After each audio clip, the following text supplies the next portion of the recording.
Плыве па Дняпры, набрыць, навалач, хлюсь. Майдан праз вякі прывітае быліна. Не схіліць чало, спадарыня Беларусь.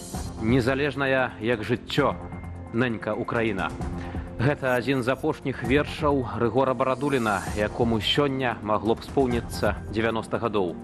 І сёння ж, трэцяя гадавіна паўнамаштабнай агрэсіі Расіі супраць Украіны. Нашыя суседзі змагаюцца з ворагам, а беларусы, такія як светлай памяці дзядзька Рыгор, падтрымліваюць украінцаў у гэтай барацьбе. Вітаю, шаноўнае спадарства, з вами Вітаўт Сіўчык, запрашаю на аб'ектыў.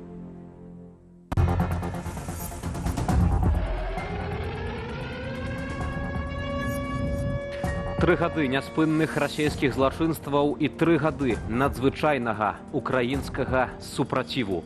Свет да і пасля 24 знішаюць цэлыя гарады. Эканоміка не расце так, як планаваў урад. Еўразійскі банк развіцця назваў неспрыяльныя чыннікі. Беларусь не может похвастаться в сравнении со странами-соседями, допустим, высокими зарплатами. Кіроўцы наракаюць на соль на дарогах, навукоўцы таксама. Может быть, это связано с санкциями, потому что соль солигорскую треба некуда девать. Распачынаем выданне з Брусэлю. Там паседжанне Рады міністраў замежных справаў Еўразвязу пасля Мюнхенскай канферэнцыі. Кіраўнікі МЗС зацвердзілі ўжо 16-ы пакет санкцыяў супраць Расіі і дадатковыя абмежаванні адносна Беларусі. У чорны спіс трапіла прадпрыемства «Інтэграл». У яго Расія ўклала больш за 350 мільёнаў долараў, сцвярджаюць у Брусэлі. Усё дзеля доступу да мікрасхемаў, якія Масква ўжывае для стварэння ракетаў, каб бамбіць Украіну. Што ў Брусэлі гаварылі пра Беларусь і ці гатовая Еўропа ўзваліць на сябе аб'ём колішняга амерыканскага падтрымання для Украіны ў абарончай вайне з Расіяй? З намі на сувязі наш брусельскі корэспандэнт Алесь Сіліч. Вітаю, Алесю, і перадаю табе слова. Добрый вечер. Беларусь, а дакладней санкцыі супраць яе нелегітымнага кіраўніцтва, менавіта такую моўную канструкцыю часцей за іншых выкарыстоўваюць Польшчы і краіны Балты, ў сённяшнім парадку дня стаяла асобным сказам. Не першым, але асобным ад Расіі. Асабіста мяне здзівіў той факт, што беларускі холдинг «Інтэграл», які свою высокотехнологічную прадукцыю дагэтуль пастаўляе сярод іншых Роскосмосу, Ульяновскую канструктарскому бюро, таксама ў спісах. Таксама здзівіў сёння не толькі мяне пачатак паседжання, а менавіта хвіліна маўчання пад гукі сірэны паветранай трывогі, калі ўсе еўрапейскія міністры усталі са сваіх месцаў. Гэтым, як кажуць многія калегі тут, Еўразвяз дэманстраваў сваю выключную адданасць Украіне, вер у яе перамогу ў вайне супраць агрэсара Расіі і свае планы надалей, прычым у большых аб'ёмах і значна аператыўней дапамагаць сваёй саюзніцы Украіне. Часовае ж замірэнне на любых умовах, чытай на умовах Крамля, на якім настойвае, ігнаруючы пры гэтым меркаванне як самой Украіны, так і Еўразвязу прэзідэнт США Дональд Трамп, еўрапейскіх міністраў у сваёй большасці, мякка кажучы, не задавальняе. Вось што сказаў пра гэта літоўскі міністр замежных справаў Кястутіс Будрыс. Трывалы мір. Вось, што нам усім трэба. Проста часовае спыненне агню было б крытычнай памылкай, бо гэты час дасць магчымасць Пуціну перагрупавацца, узмацніць сілы і зноў атакаваць не толькі Украіну, але і іншыя патэнцыйныя цэлі ў Еўропе. Таму мы выступаем выключна за справядлівыя і трывалыя рашэнні, але найперш нам трэба падтрымаць суверэнітэт і тэрытарыяльную цэласнасць Украіны, а таксама прыцягнуць Расію да адказнасці за здзейсненае злачынства агрэсіі. А на шляху да прыцягнення Расіі да адказнасці за ўчыненыя злачынствы сёння быў прыняты чарговы 16-ы пакет санкцыяў. Сярод іншага Рада пастанавіла ўвесці пунктавыя абмежаваныя захады ў дачыненні яшчэ 48 фізічных асобаў і 35 арганізацый, адказных за дзеянні, што, цытую, падрываюць або пагражаюць тэрытарыяльнай цэласнасці, суверэнітэту і незалежнасці Украіны. А таксама шэраг галіновых кампаній, што вырабляюць зброю, боепрыпасы ды іншае вайсковае абсталяванне і тэхналогій. У спісах цяпер таксама ў рамках барацьбы з гэтак званым ценявым флотам Расіі 3 арганізацыі, што транспартуюць расійскую сырую нафту і нафтапрадукты, тым самым забяспечваючы значныя даходы ўраду Расіі. Эстонскі міністр замежных справаў Маргус Цахна нагадаў сёння пра буйную суму расійскіх грошай, з якой для патрэбаў Украіны ЕЗ выкарыстоўвае пакуль што выключна банкаўскія адсоткі, але пакуль што. Мы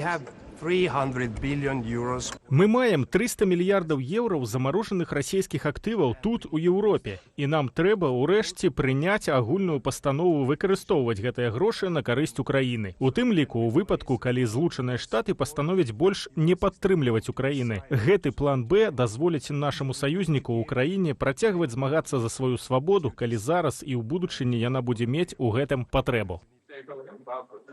Напрыканцы дадам, што ўжо існыя санкцыі супраць Беларусі працягнутыя на чарговы тэрмін. Таксама ўведзеныя дадатковыя абмежавальныя захады датычныя продажу або надання агрэсару паслугаў і праграмнага забеспячэння крыптагаманцоў, а таксама транспарту. Рада ўвяла новыя крытэрыі залучэння ў спіс асобаў, арганізацый альбо органаў, якія падтрымліваюць або атрымліваюць выгаду ад вайскова-прамысловага комплексу Рэспублікі Беларусь. Выніковая прэсавая канферэнцыя, як я бачу на экране, адбываецца цяпер, і дадатковая інфармацыя будзе вядомая крыху пазней. Вітава. Алесь, дзякую за гэтую інфармацыю. З намі на сувязі з Брусэлю быў Алесь Сіліч. Мы ж працягваем тэму. Расія плануе выкарыстаць Беларусь як транзітную краіну для эвакуацыі жыхароў Курскай вобласці з тэрыторыі Украіны. Пра гэта заявіла Тацяна Маскалькова, упаўнаважаная ў правах чалавека ў РФ. Паводле расійскай чыноўніцы дамоўленасць пра гэта існуе як з Чырвоным крыжам, гэтак і з уладамі Украіны. З лета 2024 года ЗСУ кантралююць частку Курскай вобласці Расіі, у тым ліку раённы цэнтр Суджа. Неназваная колькасць расійскіх жыхароў пагадзілася выехаць з тэрыторыі, на якой вядуцца баявыя дзеянні. Са словаў Маскальковай, цяпер яны перабываюць ва ўкраінскім горадзе Сумы. Калі менавіта адбудзецца меркаваная эвакуацыя, расійская чыноўніца не ўдакладніла. Роўна 3 гады таму пачалося паўнамаштабнае ўварванне Расіі ва ўкраіну. Рэжым Лукашэнкі з першых дзён спрыяў агрэсіі, а масавы пераслед грамадзянаў Беларусі за салідарнасць з Украінаю працягваецца і дагэтуль. Як вайна паўплывала на нашых суседзяў у матэрыяле Кацярыны Гардзеевай? Мы когда-то жили, все у нас было хорошо, ну а теперь от дома остался воздух. За 3 гады паўнамаштабнай вайны расійскія войскі так і не змаглі дасягнуць Кіева, аднак узялі пад кантроль 11% украінскіх тэрыторыяў. Наступ працягваецца і сёння. Напярэдадні магчымага спынення агню, над якім актыўна працуе адміністрацыя Трампа, расійцы спрабуюць замацавацца ў стратэгічна важных рэгіёнах на ўсходзе і поўдні краіны. Калі будзе там нейкая мірная дамова альбо спыненне рэжыму агню, дык ён пройдзе па лініі фронту. Таму для Расіі так важна захапіць як мага больш тэрыторыю, каб тыя рэсурсы, якія патрапяць пад кантроль Расіі, там жа розныя выкапні і гэтак далей, каб гэтым распараджалася ў будучыні менавіта Расійская Федэрацыя. У хадзе сутыкненняў абодва бакі нясуць цяжкія страты. Гэтак, паводле BBC, за 3 гады на фронте загінулі каля 45 000 украінскіх ваяроў. Сярод іх амаль 70 беларускіх добраахвотнікаў. Расія ж згубіла сама меней 165 000 ваяроў. Воевать зараз, асабліва калі ты в пехоце, цяжэй, чым калісьці ў гісторыі чалавецтва. Я бачу, як рускія знішчаюць цэлыя гарады. Я просто добра разумею, што калі сёння мы іх не спынем в Украіне, то заўтра прыйдзецца ваяваць у Літве, у Латвіі, у Польшы і далей. І шансаў на тое, што будзе пабудована на месцы Беларусі некае іншае вольнае грамадства, да і ўвогуле в рэгіёне. Просто гэтых шансаў не будзе. Тым часам асноўным хаўруснікам Расіі ў вайне застаецца афіцыйны Менск. У інтэрв'ю выданню «Экономіст» Владзімір Зеленскі заявіў, сёлета Масква плануе размясціць на тэрыторыі Беларусі да 15 дывізіяў. Гэтыя сілы, меркавана, могуць скіраваць для новага наступу. Лукашенко упарто сопротивляется такому ціску з боку Расіі, асабліва цяпер, калі гаворка ідзе пра некія перамовы пра прымірэнне ва ўкраіне, таму верагоднасць удзела беларускага войска невялікая. Аднак і падпісанне мірнай дамовы паміж Украінай і Расіяй Лукашэнку не на руку.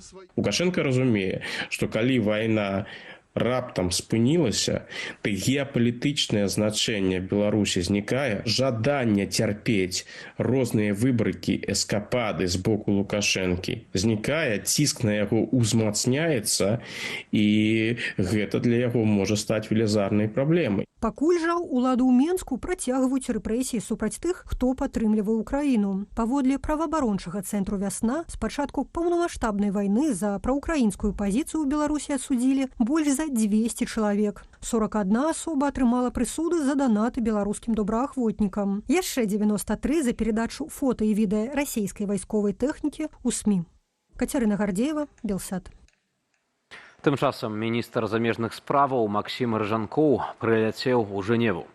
Прадстаўнік рэжыму выступіў на сесіі Рады ААН у правах чалавека. Як МЗС апраўдвае найбольшыя ў пасляваеннай Еўропе рэпрэсіі, ці атрымаўся прарыў Менску з міжнароднай ізаляцыі? За сесіяй і выступам Рыжанкова сачыў Руслан Ігнатовіч. Яшчэ да пачатку падзей у Жэневе тэлеграм-канал, блізкі да МЗС «Глас МІДа», анансаваў выступ Максіма Рыжанкова як прынцыповую і гарачую прамову. Але нічога гэткага напраўду не здарылася. Рыжанкоў чытаў з паперкі, відавочна хваляваўся і паўтараў звыклыя мантры пра аднабаковыя санкцыі ад, цытата, калектыўнага захаду. Асноўны аргумент чыноўніка зводзіўся да таго, што ў Беларусі людзі маюць працу, сацыяльныя гарантыі і чыстую ваду, а значыць, з правамі чалавека ўсё ў парадку. Добавите к этому бесплатные детские сады, среднее высшее образование и здравоохранение. Могут ли быть в такой стране фундаментальные проблемы с правами человека, как это все понимаем большинство из нас? Але прысутныя добра ведалі, што ў Беларусі з 2020 года тысячы грамадзянаў прайшлі праз турмы, сотні атрымалі палітычна матываваныя прысуды, а незалежныя медыя і праваабаронцы былі выціснутыя з краіны. На гэты конт незалежнай групай экспертаў ААН ужо падрыхтаваная адпаведная справаздача, якая мае быць шырока абмеркаваная на паседжанні Савету ААН па правах чалавека 19 сакавіка. Пра ўсё гэта Максім Рыжанкоў у сваім выступе не згадаў, затое зрабіў рэверанс у бок Белага дома. Еще вчера в женском спорте мы раздавали медали трансгендерам. А сегодня это уже опять нарушение прав женщин, потому что мы вновь защищаем женщин от экстремизма, гендерной идеологии и восстанавливаем биологическую правду. Это не я сказал, это в демократическом мире говорят.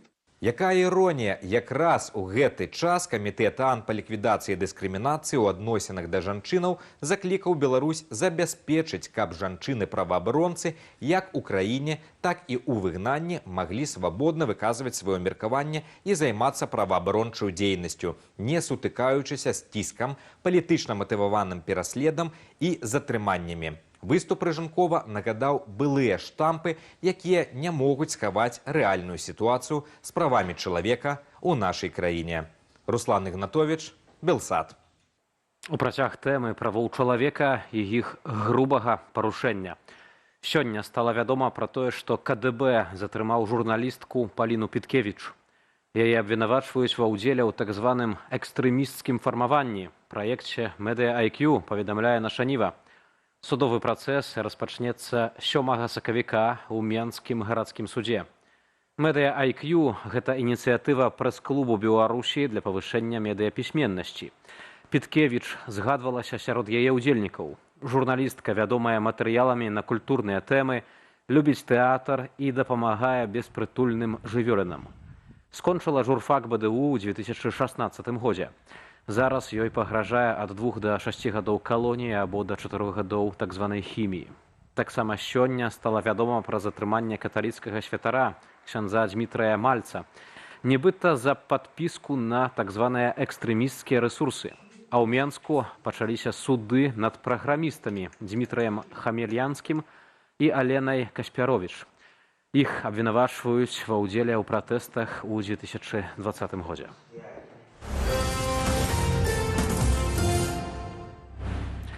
Абмежаваныя магчымасці прыцягнення працоўнай сілы, а таксама высокая загрузка вытворчых магутнасцяў. Еўразійскі банк развіцця ў сваім штотыднёвым аглядзе назваў асноўныя чыннікі, якія стрымліваюць рост прамысловасці ў Беларусі. Здесь нужно, чтобы произошли изменения не только как бы на самом рынке труда, да, но и это захватывает и демографические проблемы, и политические, и опять-таки экономические. Например, для того, чтобы приехали те же иностранцы в Беларусь работать, да, то есть нужны хорошие зарплаты. Вот. Ну, Беларусь не может похвастаться по сравнению со странами-соседями, допустим, высокими зарплатами. Да таго ж Еўразійскі банк развіцця фіксуе павелічэнне ВУП у параўнанні з леташнім студзенем. Рост на 3,7% сфармавалі пераважна сектары, арыентаваныя на спажывецкі попыт і будаванне. А вось паводле вынікаў 2024 года павелічэнне ВУП 2025 года, згодна з прагнозам Еўразійскага банку, развіцця складзе 2,6%. Гэта менш, чым запланаваныя ўрадам паказнікі. Плацім вам падаткі за добрыя якасныя дарогі, а што ж атрымліваем у выніку? Гэткім пытаннем задаюцца беларускія кіроўцы, аглядаючы свае аўты пасля праезду дарогамі шчодра пасыпанымі соллю.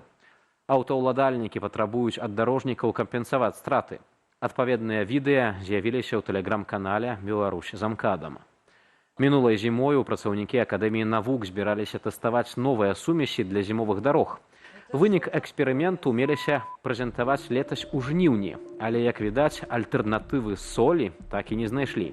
Паводле інфармацыі прадпрыемства Менск-Аблдарбуд, сёлета дарогі пасыпаюць гэтак жа, як і ў мінулыя гады.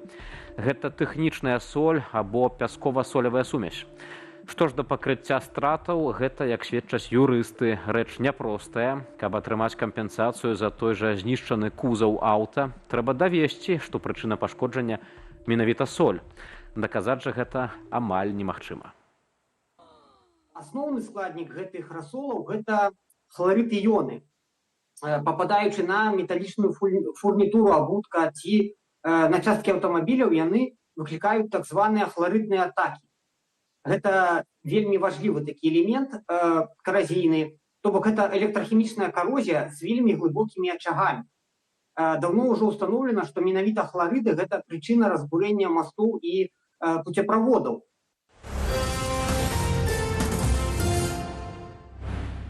Паэт, які прамаўляў і пісаў так, як думаў, за што моцна не падабаўся тым, хто хоча ўсіх кантраляваць. 90 гадоў таму на хутары Верасоўка на Вушатчыне нарадзіўся Рыгор Барадулін. Творца, якога вылучалі на Нобелеўскую прэмію, адначасова сціплы, іранічны і просты ў зносінах, нягледзячы на званні. А для большасці знаёмых народны паэт быў дзядзькам Рыгорам. Трэба дома бываць не госцем. Трэба дома бываць часцей.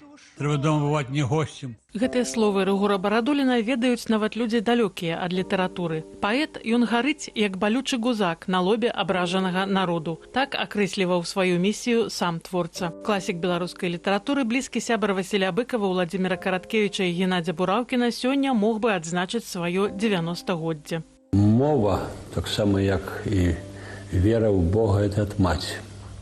Таму што мне ўсё перадала мама. Мама была моя стыхійна вялікім філолагам. Творчая спадчына Барадуліна налічвае каля 70 зборнікаў вершаў і кніг паэзіі. Быў ён таксама выбітным перакладчыкам. А за зборнік «Ксты», які выйшаў у 2006 годзе і меў 3 перавыданні, паэта намінавалі на Нобелеўскую прэмію. Вядомы Рыгор Барадулін і як аўтар трапных афарызмаў ды эпіграмаў. Кот праводзіў рэферэндум, клапаціўся пра мышэй, мышы верылі легендам і пішчэлі ўсё цішэй. Дзяруцца ўверх па вертыкалі, а пенькі і дрыжаць, што міг, каб толькі пенні спілавалі, не будзе пня, не будзе іх. Да руху нацыянальнага адраджэння Рыгор Барадулін далучыўся ў сярэдзіне 1980-х. Быў актыўным удзельнікам партыі БНФ і паслядоўна выступаў за незалежнасць Беларусі. Жыве Беларусь! Лукашэнкаўскія ўлады стараліся не заўважаць народнага паэта. А пасля ягонай смерці ў 2015 годзе афіцыйна заявілі, што сродкаў на помнік яму, як і на помнікі Быкаву ды Бураўкіну, няма. На магіле Рыгора Барадуліна з дапамогай верталёта Міністэрства надзвычайных сітуацыяў усталявалі валун з высечаным крыжам. Цэмент для пастаменту людзі ўручную насілі вёдрамі ў цэнтр могілак. Усёй Беларусцю сабралі грошы на помнік Рыгору Барадуліну ды Васілю Быкаву ў Вушачах. Ірына Дарафейчук, Белсад. Гаспадарства, яшчэ больш навінаў у нашым тэлеграм-канале, на які вы можаце перайсці праз QR-код на вашых экранах. Таксама заклікаю зазіраць на інтэрнэт-старонку belsat.eu. Пра найцікавейшыя артыкулы маіх калегаў праз імгненне.